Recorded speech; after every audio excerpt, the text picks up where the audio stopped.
दोस्तों नमस्कार, unlock study में आप सभी का स्वागत है। आज हम लोग प्रश्नावली 1.4 के प्रश्न संख्या 3 को सॉल्व करेंगे। अगर आपको ये वीडियो अच्छा लगे तो एक लाइक कर दीजिएगा और चैनल पर नए हैं तो चैनल को सब्सक्राइब करके बेल आइकन को प्रेस कर लीजिएगा, जिससे हर आने वाली वीडियो का नोटिफिकेशन आपको समय समय पर मिलती रहेगी। तो आइए वीडियो शुरू करते हैं।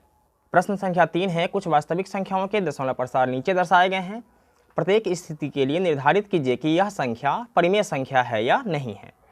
यदि परिमेय संख्या है और p/q के रूप की है तो q के अभाज्य गुणनखंडों के बारे में आप क्या कह सकते हैं। यानी हमारे पास यहाँ 1, 2, 3 सवाल हैं और इसे हमें बताना है कि ये जो सवाल हैं ये परिमेय संख्या है या अपरिमेय संख्या है। और साथ ही साथ हमें ये भी बताना है कि अगर परिमेय संख्या है यानी बटा में जब इसको हम लिख सकते हैं तब इसके q के अभाज्य गुणनखंड क्या हो सकते हैं, ये भी हमसे पूछ रहा है। तो आइए सॉल्व करते हैं और क्वेश्चन को सॉल्व करने से पहले इसके कुछ कॉन्सेप्ट को समझते हैं। तो सबसे पहले हम लोग ये समझ लेते हैं कि परिमेय संख्या क्या होती है।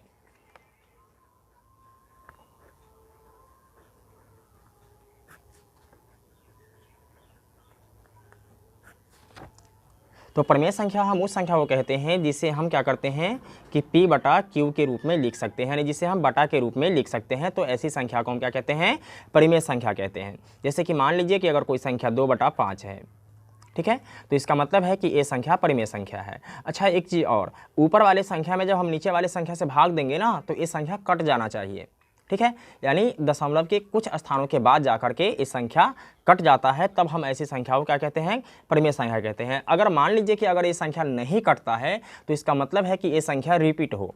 जैसे पहले हम इसको सॉल्व कर लेते हैं। अगर हम 2 में 5 से भाग देते हैं, ठीक है, तो भाग नहीं लगेगा तो एक शून्य देंगे, इस शून्य के बदले यहाँ दशमलव लगेगा और 5 चौके 20, ठीक है। तो ये संख्या तो कट गया। मान लीजिए कि अगर कोई संख्या है 10/9, ठीक है, तो अगर हम 10 में 9 से भाग देते हैं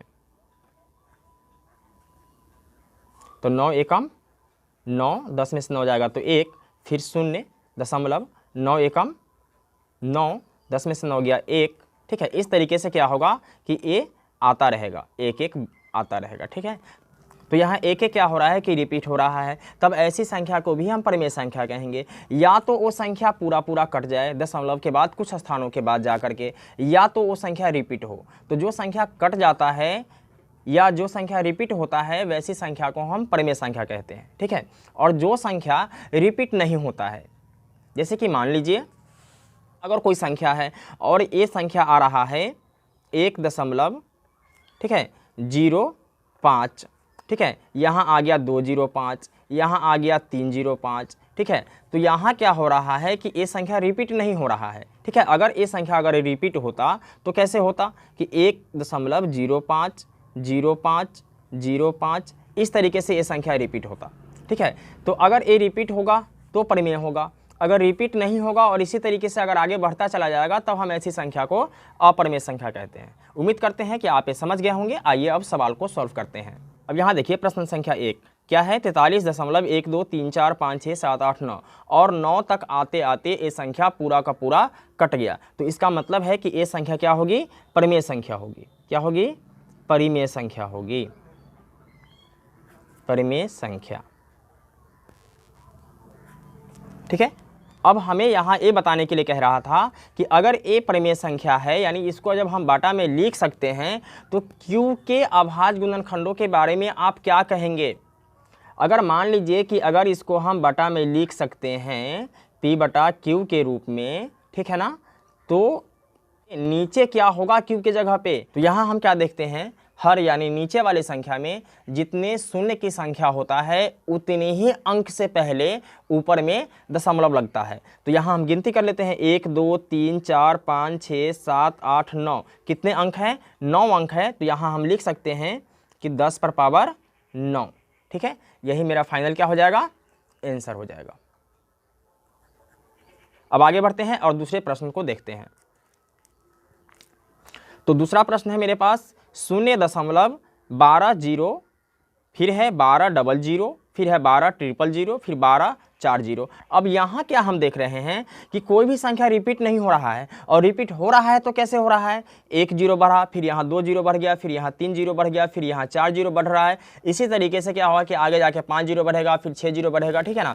यानी इसका मतलब ये है कि ये जो संख्या है यह रिपीट नहीं हो रहा है। तो अभी अभी हमने आपको बताया कि जो संख्या रिपीट होगा या जो संख्या कट जाएगा तो वो परिमेय संख्या होगा, और जो संख्या रिपीट भी नहीं हो रहा है और कट भी नहीं रहा है, इसका मतलब है कि ये जो संख्या होगा वह क्या होगा, अपरिमेय संख्या होगा।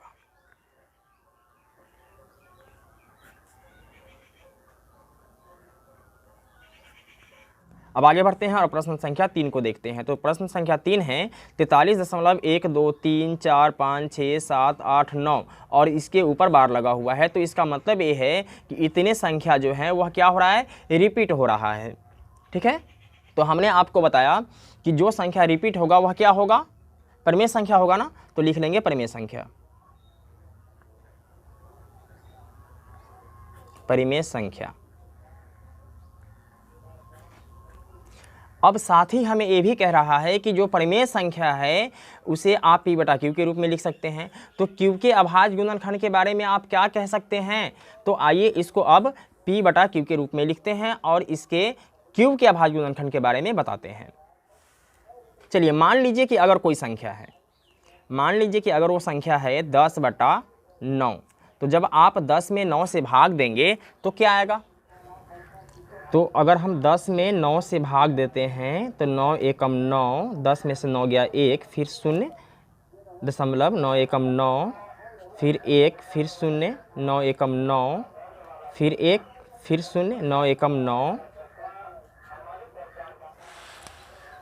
मान लीजिए कि वो संख्या अगर 20 है, तो 20 में अगर हम 9 से भाग देंगे तो 9 दूनी 18, 10 में से 8 गया 2, 1 कट जाएगा, फिर 0.9, 9 दूनी 18, 10 में से 8 गया 2, 1 कट जाएगा, ठीक है, फिर 0, फिर 9 दूनी 18, फिर 2, ठीक है। इस तरीके से क्या होगा कि 2 रिपीट होता चला जाएगा, ठीक है। यहाँ 1 रिपीट होता चला जाएगा। तो यहाँ आपने क्या देखा कि अगर हम 1 9 से भाग देते हैं तो 1 संख्या रिपीट हो रहा है, जैसे 2 रिपीट हो रहा है यानी 1 ही तो है, यहाँ 1 रिपीट हो रहा है यानी 1 ही संख्या तो रिपीट हो रहा है, ठीक है। अगर हम हर में 2 अंक से भाग देते हैं तो क्या होता है, तो मान लीजिए कि अगर हम 100 में 99 से भाग देते हैं तो 99 एकम क्या हो जाएगा, 99, 10 में से 9 गया 1 और ये कट जाएगा, ठीक है।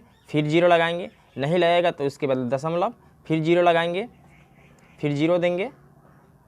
अब 99 एकम क्या हो जाएगा, 99, 10 में से 9 गया 1, 1 कट जाएगा, फिर 2 शून्य लिखेंगे और 2 शून्य के बदला यहाँ क्या पड़ेगा, 1 शून्य पड़ेगा और 99 एकम क्या हो जाएगा, 99 हो जाएगा, ठीक है।